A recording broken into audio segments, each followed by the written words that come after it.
अध्याय 15 गांधी का अभ्युदय। प्रथम विश्व युद्ध की समाप्ति के पश्चात राष्ट्रीय तथा अंतर्राष्ट्रीय परिदृश्य पर विभिन्न शक्तियों का प्रादुर्भाव हुआ।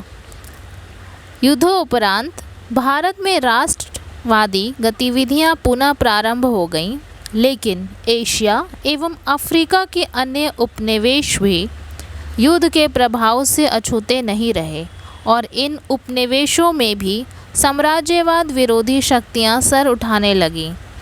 ब्रिटिश शासन के खिलाफ चल रहे भारतीय स्वतंत्रता आंदोलन ने इस समय एक निर्णायक मोड़ लिया। इसका सबसे बड़ा कारण था भारतीय राजनीतिक परिदृश्य पर महात्मा गांधी का अभ्युदय। राष्ट्रीय आंदोलन में महात्मा गांधी के प्रवेश के बाद इसके जनाधार एवं लोकप्रियता में अपार वृद्धि हुई तथा यह संपूर्ण भारतीय जनमानस का आंदोलन बन गया। राष्ट्रवाद के पुनः जीवित होने के कारण युद्धोपरांत भारत में उत्पन्न दशाओं और विदेशी प्रभावों ने ऐसी स्थिति उत्पन्न की जिससे विदेशी शासन के विरुद्ध एक राष्ट्रीय असंतोष को जन्म दिया गया। युद्धोपरांत उत्पन्न हुई आर्थिक कठिनाइयाँ। भारत ने ब्रिटिश युद्ध में जान माल का योगदान दिया। विभिन्न मोर्चों पर हजारों भारतीयों ने अपनी जानें गंवाईं। भारतीयों पर कर वृद्धि करके सेना के लिए खाद्य आपूर्ति और हथियारों की व्यवस्था की गई। जब युद्ध समाप्त हुआ, भारतीय जनमानस का प्रत्येक वर्ग विभिन्न मोर्चों पर संकट का सामना कर रहा था। उद्योग मूल्यों में अत्यधिक वृद्धि, इसके पश्चात भारतीय उद्योगों में विदेशी पूंजी निवेश को प्रोत्साहन देने के कारण भारतीयों के स्वामित्व वाले उद्योगों में इसका काफ़ी बुरा प्रभाव पड़ा। इसके फलस्वरूप कई उद्योग न केवल रुग्णता के शिकार हो गए बल्कि बंद भी हो गए। फलतः भारतीय उद्योगपति सरकार से सहायता तथा उनके उत्पादों के विरुद्ध आयात को बंद किए जाने की मांग करने लगे। दस्तकार और शिल्पकार। अंग्रेजी शासन के कारण यह वर्ग बर्बाद हो गया। ये लोग जहां एक ओर भारी संख्या में बेरोजगार हो गए, वहीं दूसरी ओर महंगाई की इन पर दोहरी मार पड़ी। कृषक किसान भारी करापोषण तथा निर्धनता से त्रस्त थे।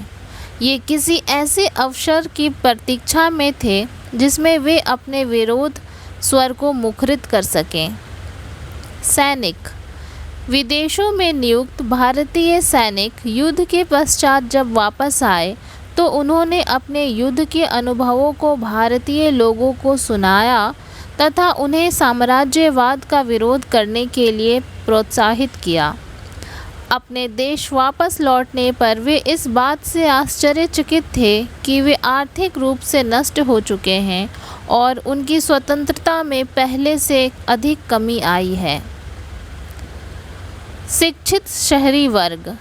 यह वर्ग बेरोजगारी की समस्या से बुरी तरह पीड़ित था और साथ ही साथ अंग्रेज़ों द्वारा नस्लवाद की भावना से भी आहत था। इन कठिनाइयों से भारतीयों को लगभग हर वर्ग त्रस्त था तथा ब्रिटिश शासकों की अकर्मण्यता ने इसे और बदतर बना दिया था। फलतः समाज का हर वर्ग आंदोलन में भागीदारी हेतु उद्वेलित हो उठा। युद्ध में सहयोग के बदले राजनीतिक लाभ की अपेक्षा। ब्रिटिश युद्ध में भारतीयों का योगदान बेहद व्यापक था, यद्यपि उन्हें इसके बदले में किसी प्रकार का लाभ नहीं मिला। गांधी जी एवं अधिकतर राष्ट्रवादियों ने ब्रिटिश युद्ध में व्यापक सहयोग दिया और युद्ध मोर्चों पर बड़ी संख्या में भारतीय जवानों ने अपने प्राणों की आहुति दी। इसीलिए युद्धोपरांत भारतीयों की ब्रिटिश सरकार से राजनैतिक लाभों की प्राप्ति की उच्च आकांक्षाएं थीं और इसने भी देश में पुनः राष्ट्रवाद के वातावरण को सृजन किया। विश्वव्यापी साम्राज्यवाद से राष्ट्रवादियों का मोह भंग होना। युद्ध में सम्मिलित सभी साम्राज्यवादी राष्ट्रों ने अपने उपनिवेशों को विभिन्न आश्वासन दिए। उन्होंने विश्वास दिलाया कि युद्धोपरांत सभी उपनिवेशों में लोकतंत्र एवं आत्मनिर्णय का नया युग आरंभ किया जाएगा।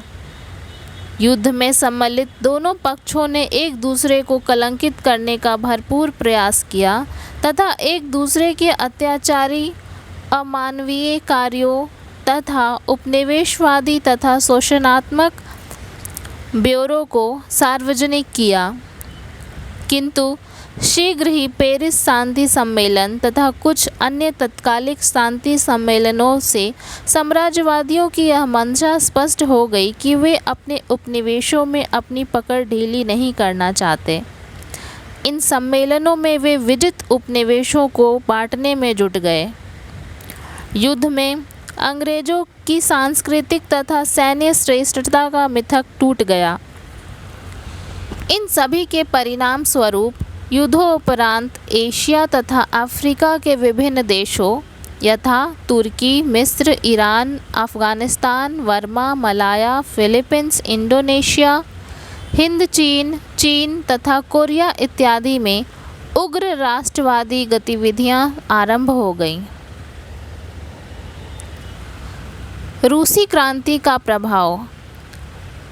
7 नवंबर 1917 को संपन्न हुई रूस की क्रांति में बोल्शेविक दल के समर्थकों ने रूस के निरंकुश, स्वेच्छाचारी व अत्याचारी ज़ारशाही का शासन समाप्त कर दिया तथा व्लादिमीर इलिच युलानोव या लेनिन के नेतृत्व में प्रथम समाजवादी राज्य सोवियत संघ की स्थापना की। सोवियत संघ ने शीघ्र ही चीन तथा एशिया के अन्य भागों से ज़ारशाही के साम्राज्यवादी अधिकारों को समाप्त करने की घोषणा की तथा ज़ारशाही के अधीन सभी एशियाई उपनिवेशों को आत्मनिर्णय के अधिकार दिए तथा उनकी सीमाओं के साथ उन्हें समान दर्जा दिया। इस क्रांति से यह बात सिद्ध हो गई कि जनसमूह की एकता में अपार शक्ति है तथा वह जार जैसी निष्ठुर महाशक्ति का समूल नष्ट कर सकती है। इस क्रांति से यह संदेश भी मिला कि संगठित, संयुक्त एवं दृढ़ निश्चयी जनसमूह किसी भी साम्राज्यवादी शासन को समाप्त कर सकता है। भारत में अंग्रेज किसी प्रकार से शक्ति का बंटवारा नहीं चाहते थे। वे भारतीयों को प्रशासन में भागीदार बनाए जाने के किसी भी प्रयास के विरुद्ध थे। उनकी नीति भारतीयों को लालच या भ्रम में रखकर उन पर शासन करते रहने की थी। ब्रिटेन महायुद्ध के समय की राष्ट्रवादी क्रांतिकारी गतिविधियों से अत्यंत रुष्ट था तथा वह किसी भी प्रकार उन्हें भुलाने के लिए तैयार न था। फलतः कांग्रेस के उदारवादियों को संतुष्ट करने के लिए उसने एक और 1919 में मॉन्टेग्यू चेम्सफोर्ड सुधार प्रस्तुत किए, वहीं दूसरी ओर क्रांतिकारियों का दमन करने के लिए रॉलेट एक्ट बनाया। मॉन्टेग्यू चेम्सफोर्ड सुधार और भारत सरकार अधिनियम 1919। अगस्त घोषणा के पश्चात मॉन्टेग्यू के साथ एक उच्च स्तरीय दल स्थिति का अध्ययन करने भारत आया। दल के अध्ययन के आधार पर जुलाई 1918 में मॉन्टेग्यू चेम्सफोर्ड रिपोर्ट प्रकाशित की गई। यह रिपोर्ट 1919 के भारत सरकार अधिनियम का आधार बनी। इसी के आधार पर ब्रिटिश संसद ने 1919 में भारत के औपनिवेशिक प्रशासन के लिए नया विधान बनाया जो 1921 में क्रियान्वित किया गया। 1919 का अधिनियम भारत के विकास में एक दौर का सूचक था जिसकी विशेषता थी उत्तरदायी शासन की प्रगति। भारत सरकार अधिनियम 1919 बनने के लिए उत्तरदायी कारक। भारतीय परिषद अधिनियम 1909 से कांग्रेस के नरम दल के सदस्य संतुष्ट नहीं हुए थे। दूसरा कारण, प्रथम महायुद्ध में भारतीयों ने अंग्रेजी सरकार को पूर्ण सहयोग दिया था, फलतः युद्धोपरांत उन्हें ऐसी किसी अधिनियम की आशा थी। तीसरा कारण, कांग्रेस लीग समझौता।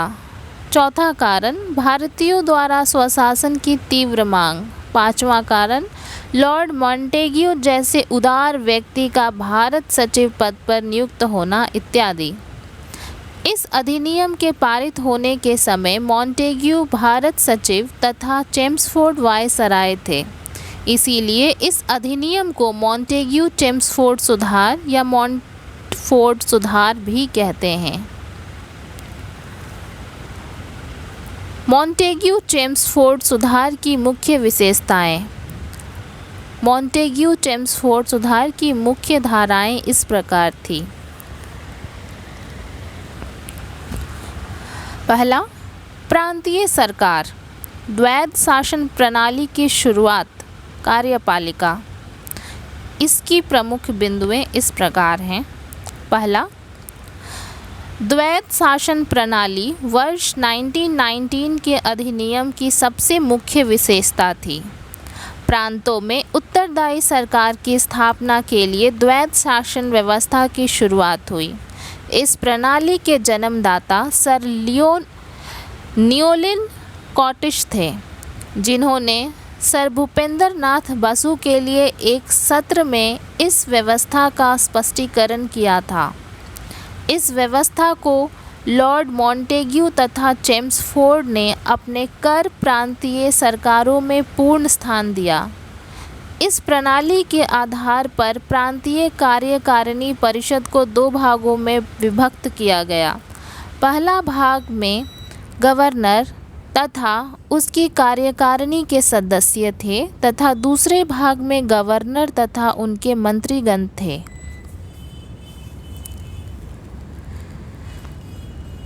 प्रांतीय सरकार द्वैध शासन प्रणाली के अंतर्गत दूसरा बिंदु, प्रांतीय विषयों को दो भागों में विभाजित किया गया। पहला, आरक्षित विषय तथा दूसरा, हस्तांतरित विषय। आरक्षित विषयों में सभी महत्वपूर्ण विषय जैसे कानून एवं व्यवस्था, वित्त, भू राजस्व, सिंचाई, खनिज संसाधन इत्यादि सम्मिलित थे तथा हस्तांतरित विषयों में शिक्षा, स्वास्थ्य, स्थानीय शासन, उद्योग, कृषि तथा आबकारी इत्यादि सम्मिलित थे। आरक्षित विषयों का शासन गवर्नर अपनी कार्यकारी परिषद की सलाह से तथा हस्तांतरित विषयों का शासन भारतीय मंत्रियों की सलाह से गवर्नर करते थे। द्वैध शासन प्रणाली के अंतर्गत तीसरा बिंदु, मंत्री व्यवस्थापिका के प्रति उत्तरदायी थे तथा यदि व्यवस्थापिका उनके विरुद्ध अविश्वास प्रस्ताव पारित कर दे तो उन्हें त्यागपत्र देना पड़ता था, जबकि गवर्नर की कार्यकारी परिषद के सदस्य व्यवस्थापिका के प्रति उत्तरदायी नहीं थे। द्वैध शासन प्रणाली का चौथा बिंदु, प्रांतों में संवैधानिक तंत्र के विफल होने पर गवर्नर राज्य के प्रशासन एवं हस्तांतरित विषयों का उत्तरदायित्व अपने ऊपर ले सकता था।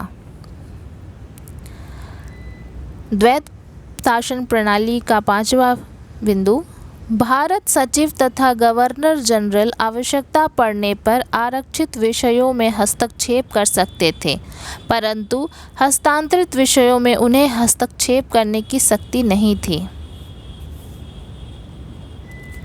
व्यवस्थापिका। पहला, प्रांतीय व्यवस्थापिका सभाओं के सदस्य संख्या में बहुत वृद्धि कर दी गई थी। इन सदस्यों में 70% सदस्य निर्वाचित होते थे।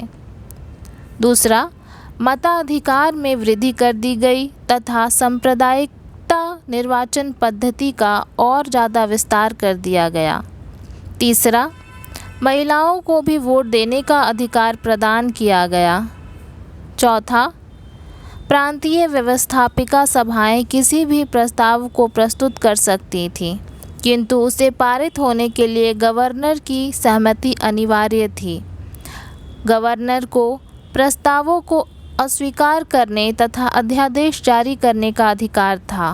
पाँचवा, व्यवस्थापिका सभाओं के सदस्य बजट को अस्वीकार कर सकते थे, किंतु गवर्नर आवश्यक समझे तो सदस्यों की अनुमति के बिना भी उसे पास कर सकता था। छठा, सदस्यों को बोलने का अधिकार था तथा स्वतंत्रता थी। सातवां, प्रांतीय सदस्यों को अब विधान परिषदों की संज्ञा दी गई थी। मॉन्टेग्यू चेम्सफोर्ड सुधार की दूसरी मुख्य विशेषता, केंद्रीय सरकार उत्तरदायी शासन की व्यवस्था यथावत कार्यपालिका। इसके अंतर्गत पहला बिंदु, गवर्नर जनरल मुख्य कार्यपालिका अधिकारी था। दूसरा, सभी विषयों को दो भागों में बांटा गया, केंद्रीय एवं प्रांतीय। तीसरा, गवर्नर जनरल की कार्यकारिणी में 8 सदस्यों में 3 भारतीय नियुक्त किए गए और उन्हें विधि, शिक्षा, श्रम, स्वास्थ्य तथा उद्योग विभाग सौंप दिए गए। चौथा, प्रांतों के आरक्षित विषयों में गवर्नर जनरल को पूर्ण अधिकार प्राप्त था।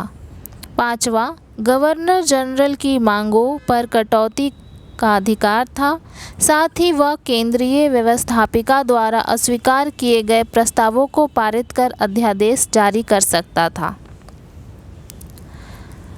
व्यवस्थापिका, पहला पॉइंट, केंद्रीय व्यवस्थापिका को द्विसदनीय संस्था बना दिया गया। पहला, केंद्रीय विधानसभा तथा राज्यसभा। केंद्रीय विधानसभा निम्न सदन थी तथा राज्य परिषद उच्च सदन। केंद्रीय विधानसभा के सदस्य संख्या 145 थी, जिसमें 104 निर्वाचित तथा 41 मनोनीत किए जाने की व्यवस्था थी। 104 निर्वाचित सदस्यों में से 52 सामान्य, 30 मुस्लिम, 2 सिख, 20 विशेष सदस्य थे, जबकि उच्च सदन में या राज्य परिषद की सदस्य संख्या 60 थी, जिसमें 26 मनोनीत एवं 34 निर्वाचित थे। 34 निर्वाचित सदस्यों में 20 सामान्य, 10 मुस्लिम, 3 यूरोपियन और 1 सिख था। दूसरा बिंदु, राज्य परिषद का कार्यकाल 5 वर्ष का था तथा केवल पुरुष ही इसके सदस्य बन सकते थे, जबकि केंद्रीय विधानसभा का कार्यकाल 3 वर्ष था, परंतु इसे गवर्नर जनरल की इच्छा पर भी बढ़ाया जा सकता था। पॉइंट 3, सदस्य प्रश्न पूछ सकते थे, अनुपूरक मांगे प्रस्तुत कर सकते थे, स्थगन प्रस्ताव ला सकते थे तथा बजट को अस्वीकार कर सकते थे, किंतु अभी भी बजट का 75% हिस्सा सदस्यों की सहमति के बिना भी पारित किया जा सकता था। पॉइंट 4, कुछ भारतीय सदस्यों को सरकार की स्थायी समितियों जैसे वित्त समिति तथा सार्वजनिक लेखा समिति में नियुक्त किया गया। भारत सरकार अधिनियम 1919 का मूल्यांकन। महत्व। पहला महत्व, भारत सरकार अधिनियम 1919 का भारत के संवैधानिक विकास के इतिहास में महत्वपूर्ण स्थान है। उसने पहली बार प्रांतीय विधानसभाओं के सदस्यों के लिए बड़े पैमाने पर व्यवस्था की। इस व्यवस्था से देश के मतदाताओं में मत देने की व्यवहारिक समझ विकसित हुई। दूसरा महत्व, इसने भारत में प्रांतीय स्वशासन तथा आंशिक रूप से ही सही उत्तरदायी शासन प्रणाली की व्यवस्था की। तीसरा महत्व, अधिनियम ने केंद्र में द्विसदनीय व्यवस्थापिका की व्यवस्था की। चौथा महत्व, केंद्र में कार्यकारी परिषद में भारतीयों को पहले से तिगुना प्रतिनिधित्व दिया गया। पाँचवा महत्व, भारत मंत्री के वेतन एवं भत्ते को भारतीय राजस्व के स्थान पर ब्रिटिश राजस्व से दिया जाने लगा। छठा महत्व, एक नए पदाधिकारी भारतीय उच्चायुक्त की नियुक्ति की गई। इसका दोष, इस अधिनियम की अनेक कमियां या दोष थे जो इस प्रकार हैं। पहला, मताधिकार बहुत सीमित था। दूसरा, केंद्र में सदस्यों का गवर्नर जनरल एवं उसकी कार्यकारिणी परिषद पर कोई नियंत्रण नहीं था। तीसरा दोष, केंद्र में विषयों का विभाजन संतोषजनक नहीं था। चौथा दोष, केंद्रीय व्यवस्थापिका के लिए प्रांतों के मध्य सीटों का बंटवारा प्रांतों के महत्व पर आधारित था, जैसे पंजाब का सैनिक महत्व एवं बम्बई का वाणिज्यिक महत्व। पाँचवा, प्रांतीय स्तर पर प्रशासन का 2 स्वतंत्र भागों में बंटवारा राजनीति के सिद्धांत तथा व्यवहार के विरुद्ध था। विषयों का आरक्षित तथा हस्तांतरित होना भी अव्यावहारिक था।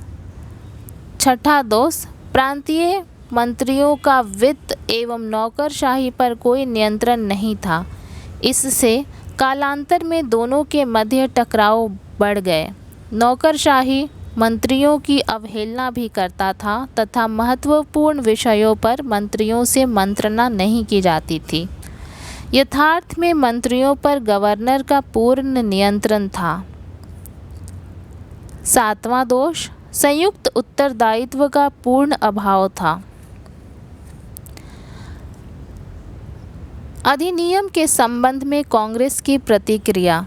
1918 में बम्बई में कांग्रेस का विशेष अधिवेशन हसन इमाम की अध्यक्षता में आयोजित किया गया, जिसमें 1919 के भारत सरकार अधिनियम को निराशाजनक एवं असंतोषकारी घोषित किया गया। अधिवेशन में कांग्रेसियों ने प्रभावी स्वशासन की मांग की। गांधी जी का अभ्युदय। प्रारंभिक जीवन तथा दक्षिण अफ्रीका में सत्य का प्रयोग। मोहनदास करमचंद गांधी का जन्म 2 अक्टूबर 1869 को गुजरात के काठियावाड़ में पोरबंदर नामक स्थान में हुआ था। उनके पिता काठियावाड़ के दीवान थे। इंग्लैंड से बैरिस्टरी पास करने के उपरांत वे गुजरात के एक व्यापारी दादा अब्दुल्ला का मुकदमा लड़ने दक्षिण अफ्रीका गए। वहाँ उन्होंने देखा कि जो एशियाई मजदूरी करने दक्षिण अफ्रीका गए थे वे किस प्रकार प्रजातीय उत्पीड़न एवं भेदभाव के शिकार थे। वहाँ उन्होंने गोरों द्वारा काले लोगों से रंग भेद की नीति के विरोध प्रकट किया। इसके पश्चात गांधी जी ने निश्चय किया कि वे वहां रुककर भारतीय मजदूरों को उनके अधिकारों के लिए संघर्ष करने की प्रेरणा देंगे तथा उन्हें संगठित करेंगे। गांधी जी 1914 तक दक्षिण अफ्रीका में रुके। तत्पश्चात वे भारत वापस आए। दक्षिण अफ्रीका में कार्यरत भारतीय 3 वर्गों में संगठित थे। पहला वर्ग में मुख्यतः दक्षिण अफ्रीका से आए मजदूर थे जो 1890 के पश्चात गन्ने के खेतों में काम करने के लिए दक्षिण अफ्रीका आए थे। दूसरे वर्ग में भारत से आए मैमन मुसलमान थे जो मजदूरों के साथ दक्षिण अफ्रीका आए थे, तथा तीसरे वर्ग में भारत से आए वे मजदूर थे जो कार्य का अनुबंध समाप्त होने के पश्चात अपने परिवार के साथ वहीं रहने लगे थे। ये भारतीय मुख्यतः अशिक्षित थे तथा उन्हें अंग्रेजी का अल्प या बिल्कुल ज्ञान नहीं था। ये सभी दक्षिण अफ्रीका में प्रजातीय भेदभाव के शिकार थे। दक्षिण अफ्रीका की गोरी सरकार इन भारतीयों पर अनेक जुल्म ढाती थी। इन्हें मत देने के अधिकार से वंचित रखा गया था। इन्हें कुछ विशेष स्थानों में ही रहने की अनुमति थी, जो अत्यंत संकीर्ण तथा गंदे स्थान थे, एवं यहाँ की मानवीय दशाएं अत्यंत निम्न थीं। गोरी सरकार ने 9 बजे रात्रि के पश्चात भारतीय तथा काले अफ्रीकियों के घर से बाहर निकलने पर प्रतिबंध लगा दिया था तथा उन्हें सार्वजनिक फुटपाथों के प्रयोग की अनुमति नहीं थी। संघर्ष का उदारवादी चरण 1894 से 1906 तक। इस चरण में गांधी जी ने दक्षिण अफ्रीकी सरकार को याचिकाएं एवं प्रार्थना पत्र सौंपने की नीति अपनाई। उन्होंने ब्रिटेन को भी इस संबंध में अनेक प्रार्थना पत्र भेजे। उन्होंने ब्रिटेन से मांग की कि वे इस विषय पर हस्तक्षेप कर भारतीयों की दशा सुधारने का प्रयत्न करें, क्योंकि भारत ब्रिटेन का उपनिवेश है, अतः ब्रिटेन का उत्तरदायित्व है कि वह भारतीयों पर हो रहे प्रजातीय भेदभाव एवं उत्पीड़न को रोकने का प्रयास करे। गांधी जी ने सभी भारतीयों को संगठित कर नेटल भारतीय कांग्रेस की स्थापना की तथा इंडियन ओपिनियन नामक पत्र का भी प्रकाशन शुरू किया। अहिंसात्मक प्रतिरोध या सत्याग्रह का काल 1906 से 1914 तक। दक्षिण अफ्रीका में गोरी सरकार के विरुद्ध गांधी जी के संघर्ष का दूसरा चरण 1906 से शुरू हुआ। इस चरण में गांधी जी ने अहिंसात्मक प्रतिरोध या सविनय अवज्ञा की नीति अपनाई, जिसे उन्होंने सत्याग्रह का नाम दिया। पंजीकरण प्रमाण पत्र के विरुद्ध सत्याग्रह 1906 में दक्षिण अफ्रीकी सरकार ने एक विधान बनाकर प्रत्येक भारतीय के लिए यह अनिवार्य कर दिया था कि वे अपने अंगूठे के निशान वाले पंजीकरण प्रमाण पत्र को हर समय अपने पास रखें। तदुपरांत गांधी जी के नेतृत्व में सभी भारतीयों ने इस भेदभाव मूलक कानून का विरोध करने का निर्णय लिया। गांधी जी ने इस हेतु अहिंसात्मक प्रतिरोध सभा का गठन किया। गांधी जी सहित कई भारतीयों को पंजीकरण कानून का विरोध करने के कारण जेल में डाल दिया गया। बाद में सरकारी अधिकारियों ने स्वयं इन सभी निडर भारतीयों का छलपूर्वक रजिस्ट्रेशन कर दिया, लेकिन भारतीयों ने अपना विरोध अभियान जारी रखा तथा गांधी जी की अगुवाई में अपने रजिस्ट्रेशन के कागजातों को सामूहिक रूप से जला दिया। प्रवासी भारतीयों के प्रवेश पर रोक का विरोध। इस बीच सरकार ने एक और कानून बनाया जिसका उद्देश्य प्रवासी भारतीयों के प्रवेश को रोकना था। इस कानून का विरोध करने हेतु अनेक वरिष्ठ भारतीय नटाल से ट्रांसवाल आए। ट्रांसवाल के तमाम भारतीयों ने भी आंदोलनकारियों का साथ दिया। लोगों ने कई स्थानों पर लाइसेंस का उल्लंघन किया। कानून का विरोध करने के लिए भारतीयों ने एक प्रांत से दूसरे प्रांत की यात्रा की। सरकार ने विरोधियों के प्रति दमन का मार्ग अपनाया। 1908 में गांधी जी को कारागार भेज दिया गया तथा अन्य भारतीयों को भी जेल में डाल दिया गया तथा उन्हें तरह तरह की यातनाएं दी गई। ज़्यादातर गरीब इसके शिकार हुए। व्यापारियों को आर्थिक हानि पहुंचाने की भी सरकार ने धमकी दी। पोल टैक्स तथा भारतीय विवाहों को अप्रमाणित करने के विरुद्ध अभियान। इस बार सत्याग्रह का स्वरूप बड़ा था। इकरारनामे की अवधि समाप्त होने पर दक्षिण अफ्रीका में बसे भारतीयों पर सरकार ने 3 पाउंड का कर लगा दिया।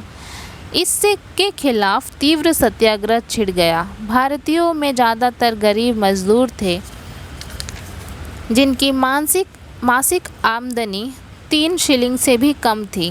ऐसे में 3 पौंड का कर उनके लिए बहुत ज़्यादा था। जब इस नियम के विरुद्ध सत्याग्रह शुरू हुआ तो इसमें लगभग सभी भारतीयों ने भाग लिया तथा इसे व्यापक जन आंदोलन का रूप दे दिया। इसी बीच सुप्रीम कोर्ट के एक निर्णय ने आंदोलन को और भड़का दिया। कोर्ट ने उन सभी विवाहों को जो ईसाई पद्धति से संपन्न नहीं हुए थे तथा जिनका पंजीकरण नहीं हुआ था अवैध घोषित कर दिया। इस कानून के अनुसार हिंदू, मुस्लिम और पारसी रीति रिवाजों से संपन्न सभी शादियां अवैध थीं तथा ऐसी शादियों से उत्पन्न सभी संतानें भी अवैध। भारतीयों ने इस फैसले को अपनी महिलाओं का अपमान समझा। गांधी जी सहित अनेक सत्याग्रही कानून की अवहेलना कर नटाल से ट्रांसवाल पहुँचे। सरकार ने इन सभी लोगों को बंदी बनाकर कारावास में डाल दिया। शीघ्र ही खदान मजदूर तथा बागान मजदूर भी सक्रिय रूप से आंदोलन में सम्मिलित हो गए। इन मजदूरों ने सरकारी दमन के विरोध में हड़ताल कर दी। सरकार की कठोर दमनकारी नीति से समूचा भारतीय समुदाय तिलमिला उठा। गोपाल कृष्ण गोखले ने पूरे देश का दौरा किया, इस अत्याचार के खिलाफ जनमत तैयार किया। लॉर्ड हार्डिंग तक ने इसकी निंदा की तथा अत्याचारों के आरोप की निष्पक्ष जांच कराने की मांग की। समझौता परक समाधान। गांधी जी लॉर्ड हार्डिंग तथा गोखले तथा C.F. एंड्रयूज़ से कई दौर लंबी बातचीत के पश्चात दक्षिण अफ्रीकी सरकार ने भारतीयों की मांगें मान ली। 3 पौंड का कर तथा पंजीकरण प्रमाण पत्र से संबद्ध कानून समाप्त कर दिए गए। भारतीयों को उनके रीति रिवाजों से विवाह करने की छूट प्रदान की गई तथा भारतीय अप्रवासियों की अन्य कठिनाइयों पर दक्षिण अफ्रीकी सरकार ने सहानुभूतिपूर्वक विचार करने का आश्वासन दिया। दक्षिण अफ्रीका में गांधी जी के अनुभव। पहला, दक्षिण अफ्रीका में गरीब भारतीयों के जुझारूपन को देखकर गांधी जी को विश्वास हो गया कि भारतीय जनता आवश्यकता पड़ने पर किसी उदात्त उद्देश्य के लिए जुझारू संघर्ष और बलिदान देने को तैयार हो सकती है। दूसरा अनुभव, यहाँ गांधी जी विभिन्न संप्रदाय एवं समाज के विभिन्न वर्ग के लोगों के मध्य एकता स्थापित करने में सफल रहे। उनके नेतृत्व में हिंदू, मुस्लिम, पारसी, अमीर, गरीब, पुरुष, महिला सभी ने कंधे से कंधा मिलाकर आंदोलन में भाग लिया। तीसरा अनुभव, गांधी जी ने यह सबक सीखा कि कई बार नेताओं को ऐसे सख्त निर्णय भी लेने पड़ सकते हैं जो उनके समर्थकों को पसंद ना आए। चौथा अनुभव, दक्षिण अफ्रीका में गांधी जी को विरोधी राजनैतिक धाराओं से उन्मुक्त वातावरण में एक स्पष्ट राजनैतिक शैली, नेतृत्व के नए अंदाज और संघर्ष के नए तरीकों को विकसित करने का अवसर मिला। इसके फलस्वरूप वो गांधी जी राजनीतिक व संघर्ष के तरीकों की विशेषताओं और कमियों दोनों से भली भांति परिचित हो गए तथा उन्हें विश्वास हो गया कि ये ही सबसे बेहतर है। गांधी जी की सत्याग्रह की तकनीक। गांधी जी ने अपने दक्षिण अफ्रीका के प्रवास के दौरान सत्याग्रह तकनीक का प्रयोग किया। सत्याग्रह सत्य एवं अहिंसा के सिद्धांतों पर आधारित था। गांधी जी ने ईसाइयों की ज़रूरत को देखते हुए सत्याग्रह में कुछ तत्व भारतीय परंपरा के जोड़े और टॉल्स्टॉय के दर्शन को भी शामिल किया। उन्होंने कहा कि बुराई का सामना अहिंसक प्रतिरोध के माध्यम से सबसे बेहतर तरीके से किया जा सकता है। इसकी मुख्य विशेषताएं इस प्रकार थी। एक सत्याग्रही यह विचार कभी नहीं करता कि क्या गलत है, वह सदैव सच्चा, अहिंसक एवं निडर रहता है। एक सत्याग्रही असहयोग एवं बहिष्कार के सिद्धांत पर काम करता है। सत्याग्रह की पद्धति में करों का भुगतान न करना और प्राधिकारी के सम्मान और स्थिति में कमी करना। सत्याग्रही में बुराई के विरुद्ध संघर्ष करते समय सभी प्रकार की यातनाएं सहने की शक्ति होनी चाहिए। ये यातनाएं सत्य के लिए उसकी आसक्ति का एक हिस्सा हैं। बुराई के विरुद्ध संघर्ष की प्रक्रिया में एक सच्चा सत्याग्रही बुराई करने वाले से अनुराग रखता है, घृणा या द्वेष नहीं। एक सच्चा सत्याग्रही बुराई के सामने कभी सिर नहीं झुकाता, उसका परिणाम चाहे कुछ भी हो। केवल बहादुर एवं दृढ़ निश्चयी व्यक्ति ही सच्चा सत्याग्रही बन सकता है। सत्याग्रह कायर और दुर्बल लोगों के लिए नहीं है। कायर व्यक्ति हिंसा का सहारा लेता है, जिसका सत्याग्रह में कोई स्थान नहीं। अन्य शब्दों में, साध्य से साधना को न्याय संगत नहीं ठहराया जा सकता। अतः सही साध्य के लिए साधनों का पवित्र होना आवश्यक है। गांधी जी की भारत वापसी। गांधी जी जनवरी 1915 में भारत लौटे। दक्षिण अफ्रीका में उनके संघर्ष और उनकी सफलताओं ने उन्हें भारत में अत्यंत लोकप्रिय बना दिया था। न केवल शिक्षित भारतीय अपितु जनसामान्य भी गांधी जी के बारे में भली भांति परिचित हो चुका था। गांधी जी ने निर्णय किया कि वे अगले 1 वर्ष तक समूचे देश का भ्रमण करेंगे तथा जनसामान्य की यथास्थिति का स्वयं अवलोकन करेंगे। उन्होंने यह भी निर्णय किया कि फिलहाल वह किसी राजनैतिक मुद्दे पर कोई सार्वजनिक कदम नहीं उठाएंगे। भारत की तत्कालीन तथा सभी राजनीतिक विचारधाराओं से गांधी जी असहमत थे। नरमपंथी राजनीति से उनकी आस्था पहले ही खत्म हो चुकी थी तथा वे होम रूल आंदोलन की इस राजनीति के भी खिलाफ थे कि अंग्रेज़ों पर कोई मुसीबत उनके लिए एक अवसर है। यद्यपि होम रूल आंदोलन इस समय काफ़ी लोकप्रिय हो चुका था, किंतु इसके सिद्धांत गांधी जी के विचारों से मेल नहीं खाते थे। उनका मानना था कि ऐसे समय में जबकि ब्रिटेन प्रथम विश्व युद्ध में उलझा हुआ है, होम रूल आंदोलन को जारी रखना अनुचित है।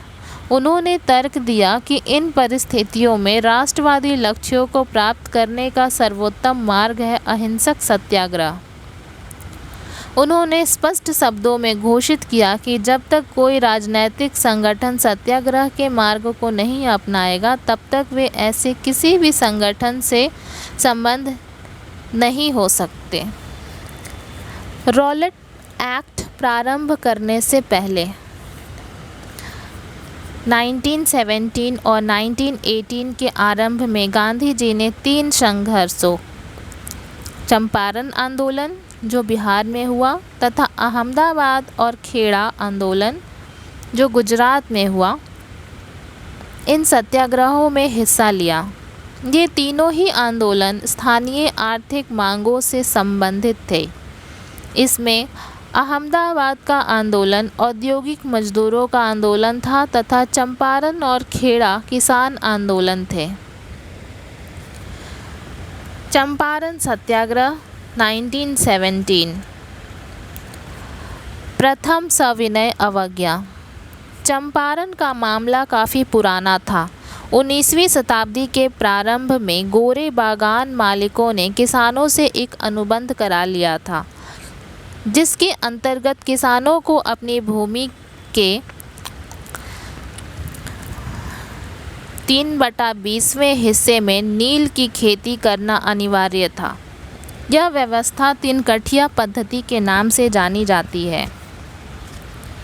19वीं सदी के अंत में जर्मनी में रासायनिक रंगों का विकास हो गया, जिसने नील को बाजार से बाहर खदेड़ दिया।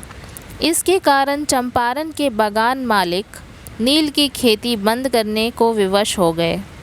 किसान भी मजबूरन नील की खेती से छुटकारा पाना चाहते थे, किंतु परिस्थितियों को देखकर गोरे बागान मालिक किसानों की व्यवस्था का फ़ायदा उठाना चाहते थे।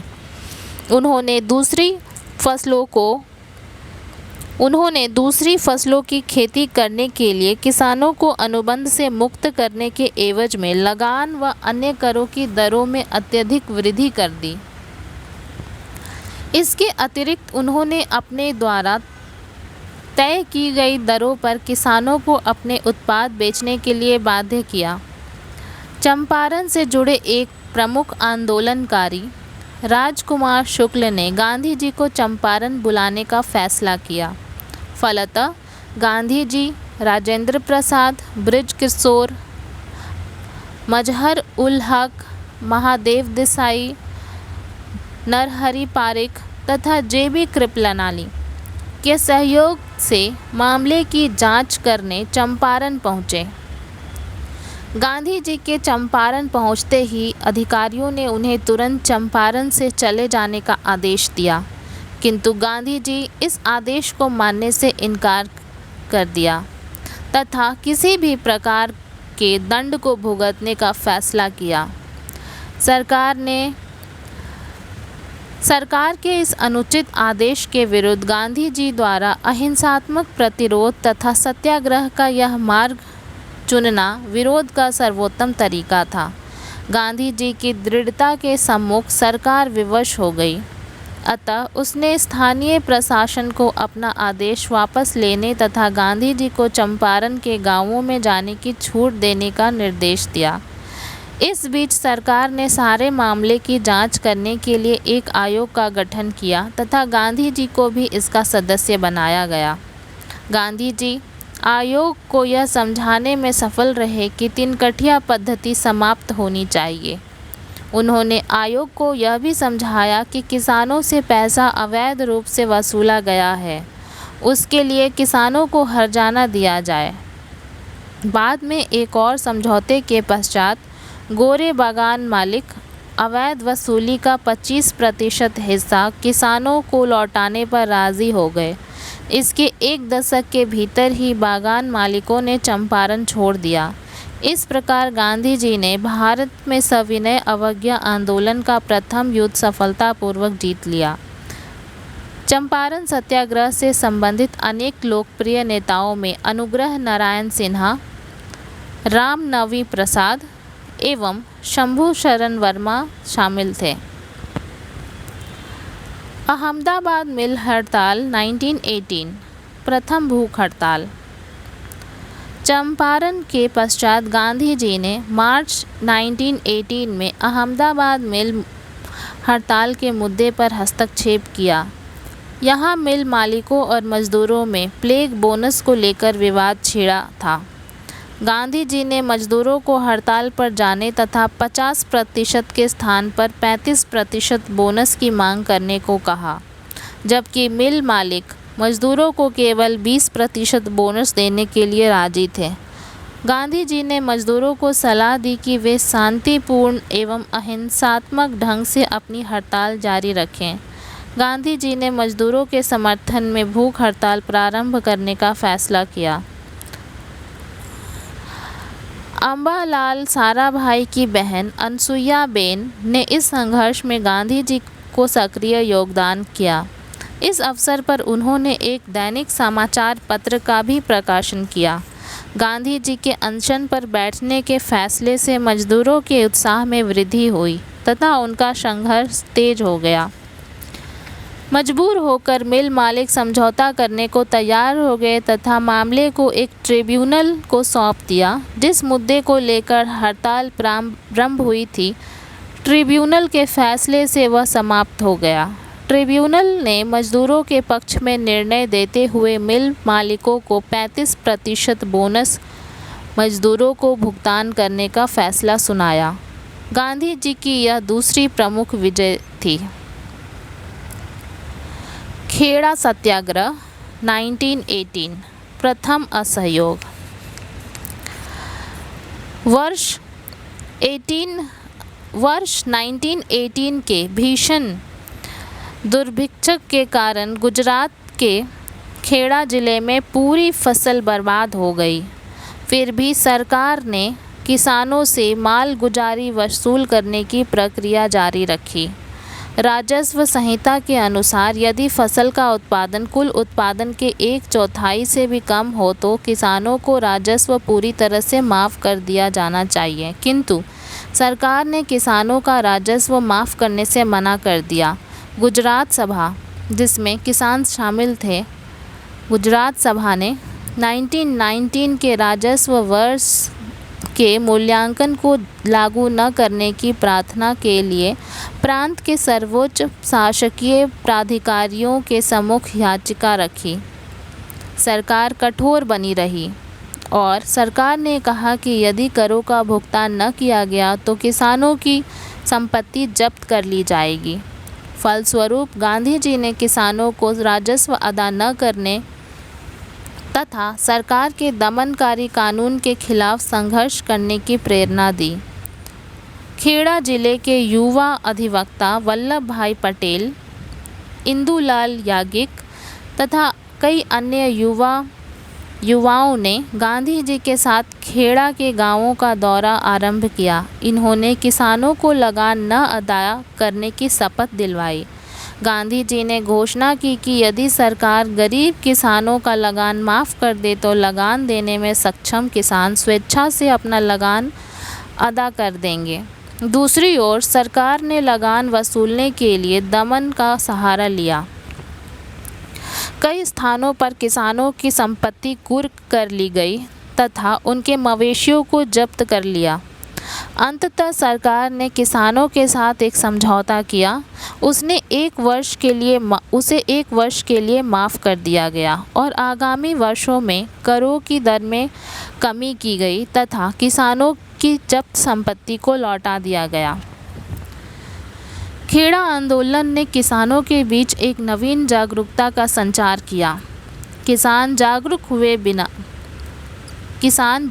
हुए कि जब तक उनका देश संपूर्ण आज़ादी प्राप्त नहीं करता वे अन्याय और शोषण से मुक्त नहीं होंगे।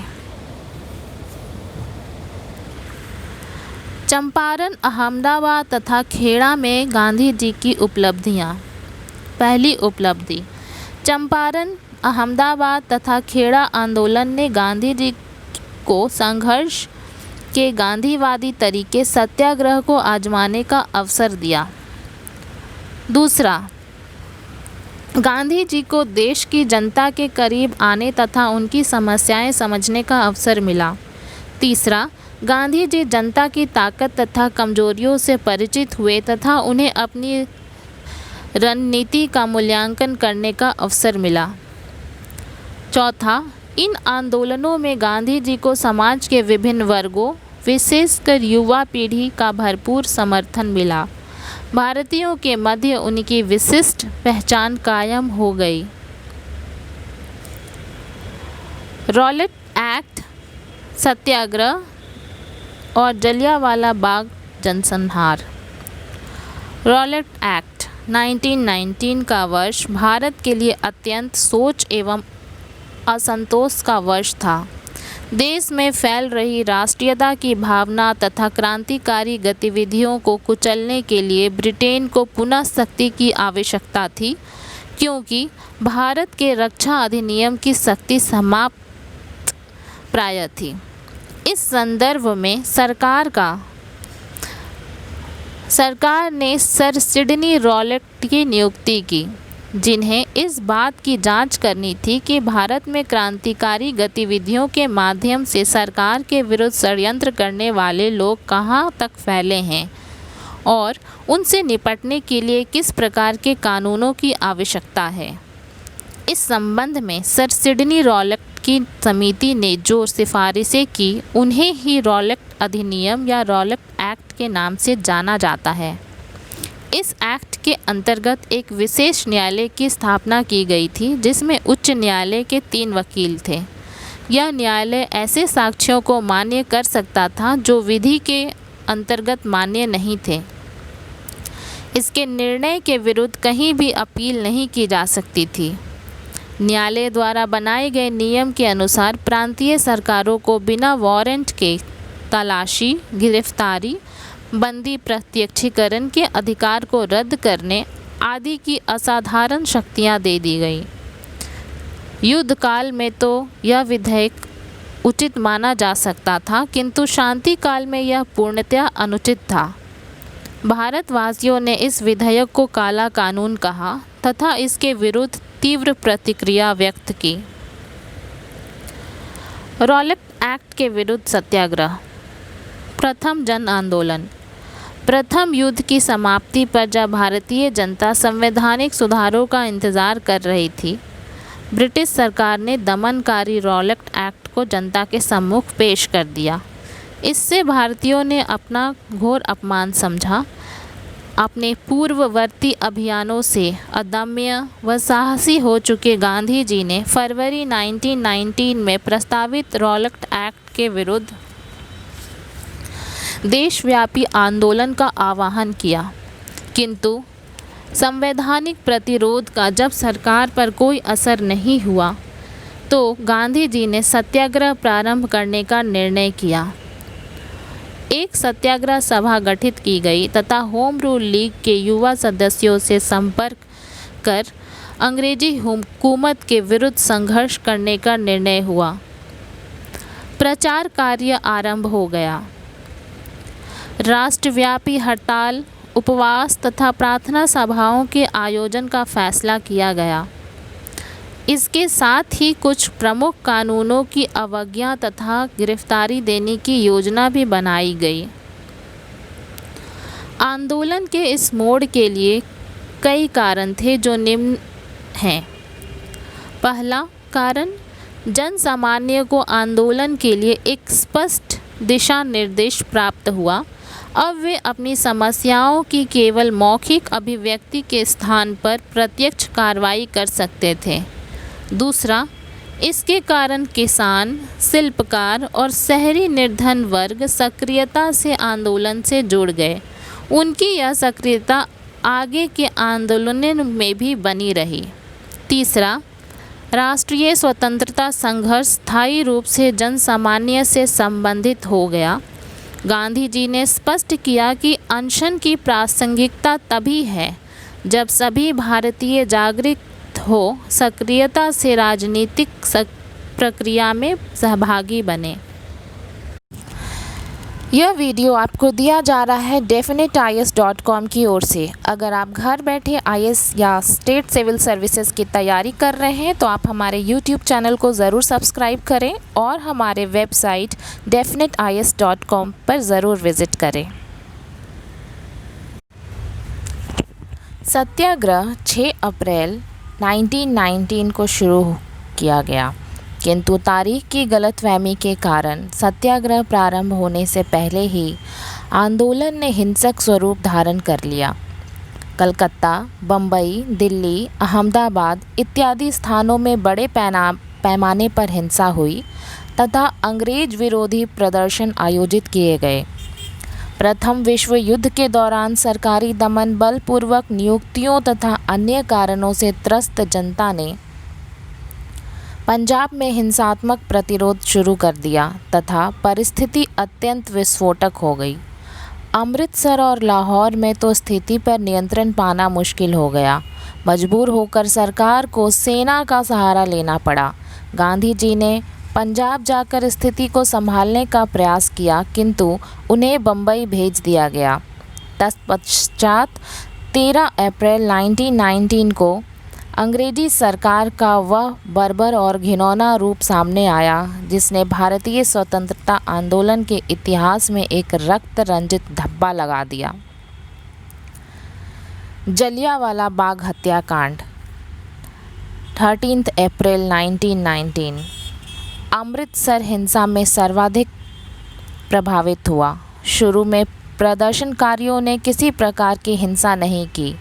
भारतीयों ने अपनी दुकानें बंद कर दी और खाली सड़कों ने ब्रिटिश सरकार द्वारा किए गए धोखे को लेकर भारतीयों की नाराज़गी जाहिर की। 9 अप्रैल को राष्ट्रवादी नेताओं सैफुद्दीन किल्चू और डॉक्टर सत्यपाल को ब्रिटिश अधिकारियों ने गिरफ्तार कर लिया। इस घटना से हजारों भारतीयों में रोष व्याप्त हो गया और वे 10 अप्रैल 1919 को सत्याग्रहियों पर गोली चलाने तथा अपने नेताओं डॉक्टर सत्यपाल व डॉक्टर किल्चू को पंजाब से बलात् बाहर भेजे जाने का विरोध कर रहे थे। जल्द ही विरोध प्रदर्शन ने हिंसक रूप ले लिया, चूँकि पुलिस ने गोली चलाना शुरू कर दिया, जिसमें कुछ प्रदर्शनकारी मारे गए, जिससे काफ़ी तनाव फैल गया। दंगे में 5 अंग्रेज भी मारे गए और मार्सेला सेकवुड, एक अंग्रेज मिशनरी महिला जो साइकिल पर जा रही थी, उसको पीटा गया। उपद्रव को शांत करने के लिए तुरंत सैनिक टुकड़ी को भेजा गया। क्षेत्र में मार्शल कानून लागू करने और स्थिति शांतिपूर्ण बनाए रखने की जिम्मेदारी वरिष्ठ ब्रिटिश अधिकारी ब्रिगेडियर जनरल रेजिनाल्ड डायर को सौंपी गई। डायर ने हालांकि 13 अप्रैल 1919 को एक घोषणा जारी की कि लोग पास के बिना शहर से बाहर न जाएं और एक समूह में 3 लोगों से अधिक लोग जुलूस, प्रदर्शन या सभा न करें। 13 अप्रैल बैसाखी के दिन, उस दिन आसपास के गांव के लोग बैसाखी मनाने के लिए शहर के लोकप्रिय स्थान जलियांवाला बाग में इकट्ठे हुए, तो जनरल डायर की घोषणा से अनजान थे। स्थानीय नेताओं ने भी इसी स्थान पर एक विरोध सभा का आयोजन किया। त्योहार के आयोजन के बीच विरोध प्रदर्शन बैठक भी शांतिपूर्ण तरीके से चल रही थी, जिसमें 2 प्रस्ताव, रॉलेट एक्ट की समाप्ति और 10 अप्रैल की गोलाबारी की निंदा, पारित किए गए। जनरल डायर ने इस सभा के आयोजन को सरकारी आदेश की अवहेलना समझा तथा सभा स्थल को सशस्त्र सैनिकों से घेर लिया। डायर ने बिना किसी पूर्व चेतावनी के सभा पर गोलियां चलाने का आदेश दे दिया। लोगों पर तब तक गोलियां बरसाई गई जब तक सैनिकों की गोलियां समाप्त नहीं हो गई। सभा स्थल के सभी निकास मार्गों के सैनिकों द्वारा घिरे होने के कारण सभा में सम्मिलित निहत्थे लोग चारों ओर से गोलियों से छलनी होते रहे। इस घटना में लगभग 1000 लोग मारे गए, जिसमें युवा, महिलाएं, बूढ़े, बच्चे सभी शामिल थे। जलियांवाला बाग हत्याकांड से पूरा देश स्तब्ध रह गया। वहशी क्रूरता ने देश को मौन कर दिया। पूरे देश में बर्बर हत्याकांड की भर्त्सना की गई। रविंद्रनाथ टैगोर ने विरोध स्वरूप अपनी नाइटहुड की उपाधि का त्याग कर दिया तथा शंकर राम नागर ने वायसराय की कार्यकारिणी से त्यागपत्र दे दिया।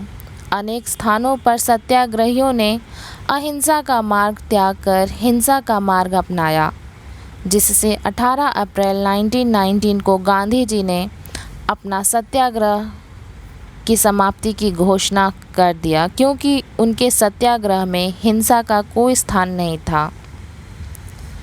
APJ टेलर इतिहासकार के अनुसार जलियांवाला बाग जनसंहार एक ऐसा निर्णायक मोड़ था जब भारतीय ब्रिटिश शासन से अलग हुए।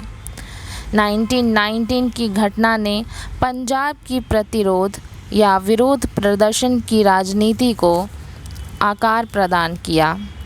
भगत सिंह की भारत नौजवान सभा ने इस जनसंहार को ऐसे कृत्य के रूप में देखा जो असहयोग आंदोलन की समाप्ति के पश्चात उत्पन्न संताप से उबरने में मदद करेगा।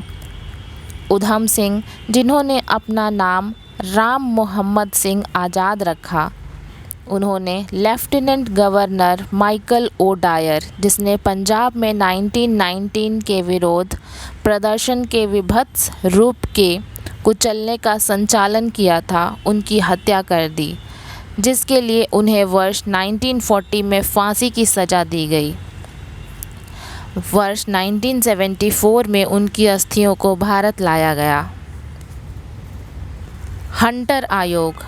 जलियांवाला बाग हत्याकांड ने भारतीयों और साथ ही साथ कई अंग्रेज़ों को भी स्तब्ध कर दिया। भारत सचिव एडविन मॉन्टेग्यू ने इस मामले की जांच के लिए एक समिति का गठन किया। इसीलिए 14 अक्टूबर 1919 को भारत सरकार ने डिसऑर्डर इंक्वायरी कमेटी, जिसे लोकप्रिय एवं व्यापक तौर पर हंटर कमीशन के नाम से भी जाना जाता है, क्योंकि इसके अध्यक्ष का नाम विलियम हंटर, स्कॉटलैंड के पूर्वभूत सॉलिसिटर जनरल और स्कॉटलैंड में कॉलेज ऑफ जस्टिस के सीनेटर थे।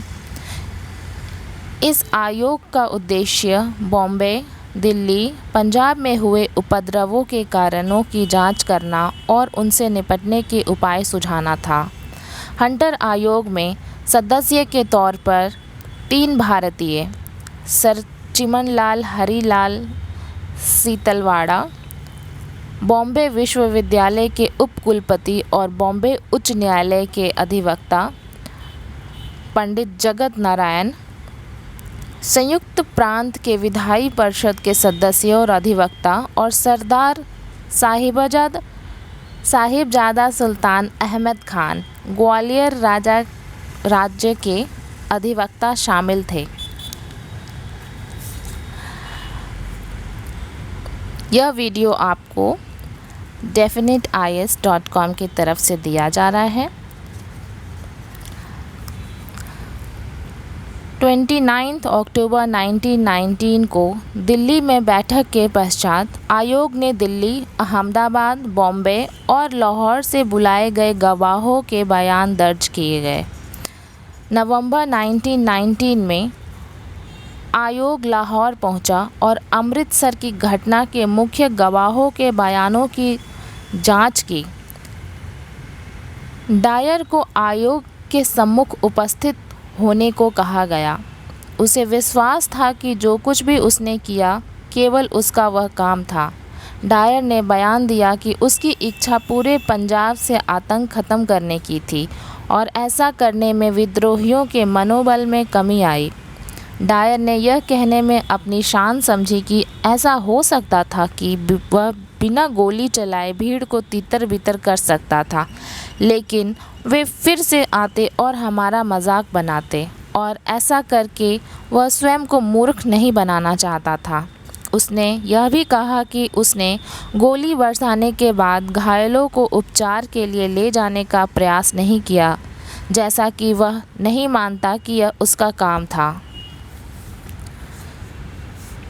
यद्यपि डायर के बयान ने आयोग के सदस्यों के बीच नस्लवादी तनाव उत्पन्न किया, तथापि मार्च 1920 को आयोग की अंतिम रिपोर्ट आई, जिसने निष्पक्ष रूप से डायर के कृत्य की निंदा की।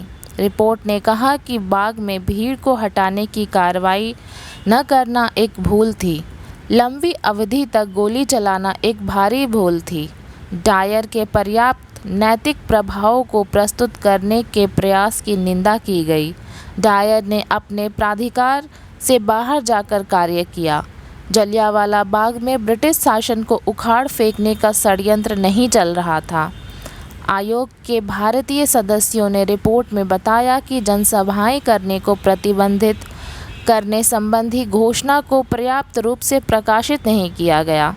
भीड़ में निर्दोष लोग थे और बाग में पहले कोई हिंसा नहीं हुई थी। डायर को या तो अपने सैनिकों को घायलों की मदद करने का आदेश देना चाहिए था या सिविल प्राधिकारियों को ऐसा करने को कहना चाहिए था। डायर का कृत्य अमानवीय और ब्रिटिश परंपरा के विरुद्ध था और इसने भारत में ब्रिटिश शासन की छवि को बेहद धूमिल किया था। हंटर आयोग ने किसी प्रकार के दंड या अनुशासनात्मक कार्यवाही की अनुशंसा नहीं की, क्योंकि डायर के कृत्य को कई बड़े अधिकारियों का समर्थन प्राप्त था। बाद में यह मामला सेना परिषद को दे दिया गया। इससे पहले कि हंटर आयोग अपनी कार्यवाही शुरू कर पाता, सरकार ने अपने अधिकारियों को सुरक्षा प्रदान करने के लिए क्षतिपूर्ति अधिनियम पारित कर दिया, जैसा कि इंडेमनिटी एक्ट को वाइट वॉशिंग बिल कहा गया और मोतीलाल नेहरू एवं अन्य ने इसकी कड़ी निंदा की। इंग्लैंड में तत्कालीन युद्ध सचिव विंस्टन चर्चिल को इस रिपोर्ट की समीक्षा करने का कार्य सौंप दिया गया। हाउस ऑफ कॉमन्स में चर्चिल ने अमृतसर में घटी इस घटना की निंदा की। उन्होंने इसे शैतानी कार्य कहा। कैबिनेट ने चर्चिल के साथ सहमति जताई कि डायर एक खतरनाक व्यक्ति था और उसे पद पर रहने नहीं दिया जाना चाहिए। डायर को अपदस्थ करने के कैबिनेट के निर्णय को सेना परिषद को भेज दिया गया। अंततः डायर को अपनी ड्यूटी गलत तरीके से निभाने का दोषी पाया गया और 1920 में उसे पद से हटा दिया गया। उसे इंग्लैंड बुला लिया गया। उसके खिलाफ कोई कानूनी कार्रवाई नहीं की गई। उसे आधी तनख्वाह मिलती रही और सेना की पेंशन भी दी जाती रही। डायर की पूरी तरह निंदा नहीं की गई।